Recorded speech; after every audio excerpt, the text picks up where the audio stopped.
Bueno, muy bien. Y el dato de inflación y económico, recesión, pérdida de poder adquisitivo de nuestros salarios no baja de la portada de títulos principales, ¿no?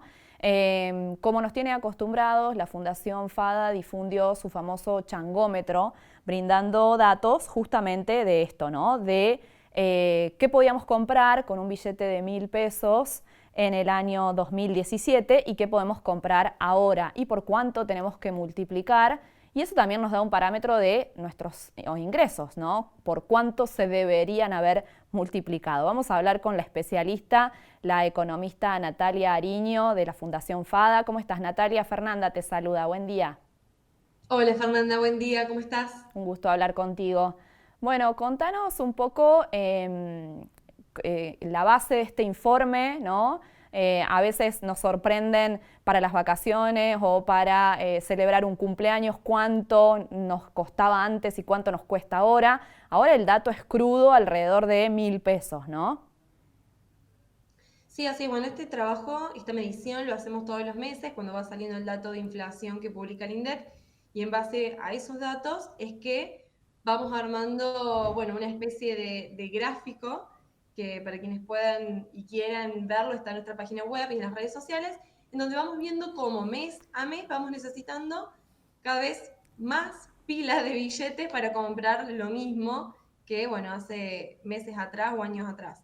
Y en este caso tenemos tres rubros seleccionados, que es alimentos, ropa y también restaurantes y hoteles. Ujú. Así que bueno, ahí vamos viendo cómo se necesita cada vez más cantidad de pesos, porque acá el análisis es de nominalidad, y al mismo tiempo, bueno, vemos distintos rubros cómo se van comportando. Por ejemplo, en el caso de alimentos, que es lo que la mayor proporción de gastos tenemos todas las familias en nuestros hogares, bueno, ahí vemos que en estos últimos años, comparando 2017 con marzo del 2024, bueno, el costo de alimentos para cuando nosotros vamos al supermercado se multiplicó por 51. ¿Qué quiere decir? Que, por ejemplo, si en diciembre del 17 íbamos al súper o al almacén de la esquina de nuestra casa y compramos por 1.000 pesos algo en alimentos y bebidas, bueno, en marzo fue equivalente a gastar unos 52.600 pesos. Ujú. Bueno, hay también un salto brusco, digamos, es multiplicar por 34, creo, a diciembre de 2023, pero a marzo de 2024 por 51. Digo, en los últimos 4 meses hay un salto importante.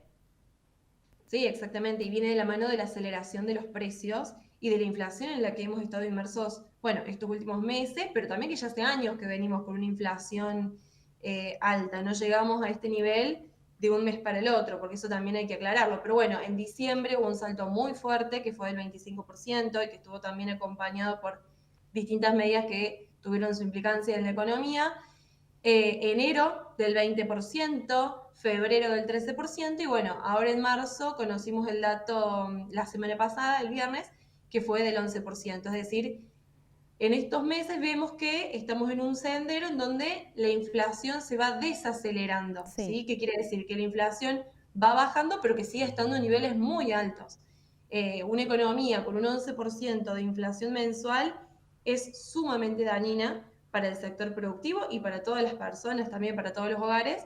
Pensemos que hay países que tienen a lo mejor y a lo sumo una inflación del 4% anual. Ujú. Nosotros, bueno, estamos con inflación de 2 dígitos en un mes. Claro, Que claro. de nuevo, hace meses que ya venimos con esto, pero bueno, en estos últimos 3 meses fueron muy elevados también. Sin embargo, hay una perspectiva de que la inflación siga desacelerándose a lo largo de los meses. Eso es como, dentro de todo, la buena noticia. Más o menos, ¿cuándo podemos ver una inflación de un dígito mensual? Bueno, hay que ver, según las estimaciones del REM, del mercado, estaremos hablando más o menos en mayo, junio, se podría estar hablando de la inflación de un dígito, pero que va a seguir siendo alta. Un dígito estamos hablando del 9%, 8%. Ujú. Sin embargo, el gobierno apuesta a que ya la inflación de abril sea de un dígito. Así que bueno, Claro. veremos cómo dan los números y cómo evolucionan los precios de la economía durante este mes. Claro. Ahí, volviendo a esos meses de diciembre, enero, con la devaluación que aplicó el gobierno en los primeros días de asumir, Es así que los precios, digamos, aumentaron más que la inflación, que la devaluación, digamos, se fueron a ese 25% que mencionabas. Ahí, ¿qué pasó? Fue como, no sé, un fogonazo importante para los precios. Sí, en realidad yo creo que el aumento de los precios se estuvo dando antes también. Ajá, ¿Por qué? Por esto mismo de la especulación y de la cobertura, ¿no? Se venía hablando de que iba a haber una devaluación, entonces muchos también se quisieron cubrir y claro. aumentaron los precios antes.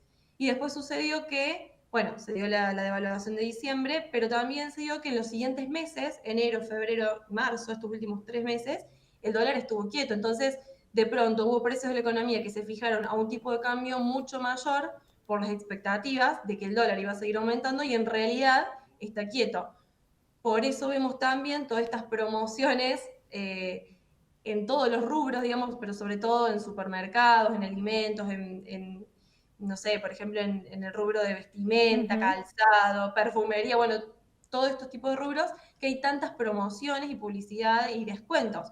Por un lado, porque necesitan reactivar ventas, porque el poder adquisitivo ha caído mucho, porque eso también es algo que está sucediendo. Pero por el otro lado, porque los precios que se han fijado en su momento, en diciembre más o menos, estuvieron muy por arriba de lo que después terminó siendo, digamos, en la referencia del dólar. Entonces ahora fíjate que ahí está el descuento del 2x1 en algunos negocios, el 50% en la segunda unidad de descuento. Ujú. Bueno, y así un montón de estrategias de venta para poder incrementar la venta y al mismo tiempo vemos que los precios de algunos productos están más económicos que el precio de lista. Claro. Entonces también hay una cosa ahí de especulación y déjame sumarte un último punto, que yo creo que también sucedió mucho, es que en diciembre o incluso antes de diciembre del año pasado, muchos se estoquearon por este miedo de que los precios fueran a aumentar mucho más o que, de nuevo, el tipo de cambio de referencia fuera mucho más alto y se encontraron en una situación de sobreestoqueo en donde ahora ya hace tiempo que están tratando de vender.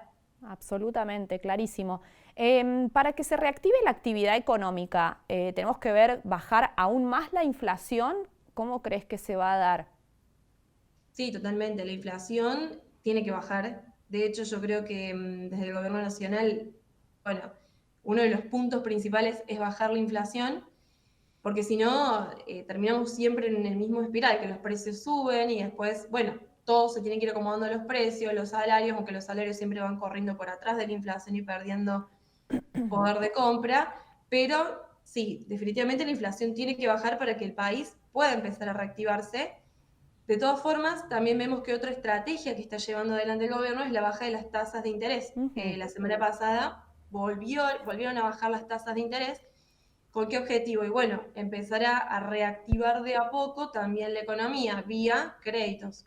¿Qué pasa? Al bajar la tasa de interés, no solo repercute en los plazos fijos, en una menor tasa que los bancos ofrecen a los ahorristas que invierten en plazo fijo, sino que por el otro lado abaratan mucho el crédito. Y entonces hay una menor tasa ofrecida por los bancos en conceptos de crédito y financiamiento y también mayor disponibilidad. Entonces yo creo que va de la mano, bajar los precios, generar mayor posibilidades de crédito y acceso al crédito y a menores tasas para que luego empiece a haber inversiones y bueno, de la mano a, por supuesto, a que se recomponga el consumo también, porque si hay inversiones pero no hay ventas, en realidad no va a haber inversiones si antes no hay ventas y una recomposición del consumo, al menos en el mercado interno. Ujú.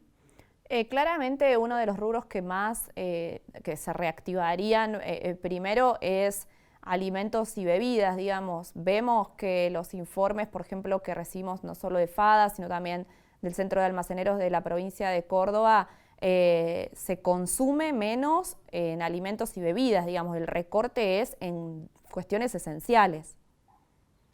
Bueno, es propio, como te decía, de esta coyuntura. Lógicamente, a ver, alimentos, digamos, dentro de todos los rubros, alimentos se sigue consumiendo porque, bueno, las familias Claramente. gastan gran Ujú. parte, como te decía, de su presupuesto en alimentos. El tema es que, bueno, ante esta suba de los precios de todo este tiempo, se empieza a elegir. Primero se pasa de primeras marcas a segundas marcas y después ya se empieza a sustituir. Bueno, antes podíamos comprar, por ejemplo, carne, pongo un ejemplo, carne vacuna, no sé, 5 kilos, de pronto ya no podemos comprar más de esos 5 kilos de carne vacuna y empezamos a mezclar un poco o sustituir un poco de carne de pollo, carne de cerdo y un poco de carne de vaca, y ya después empieza un momento en donde se empieza a eliminar el consumo de esos productos, o de cualquiera, ¿no? Es simplemente un ejemplo de la carne.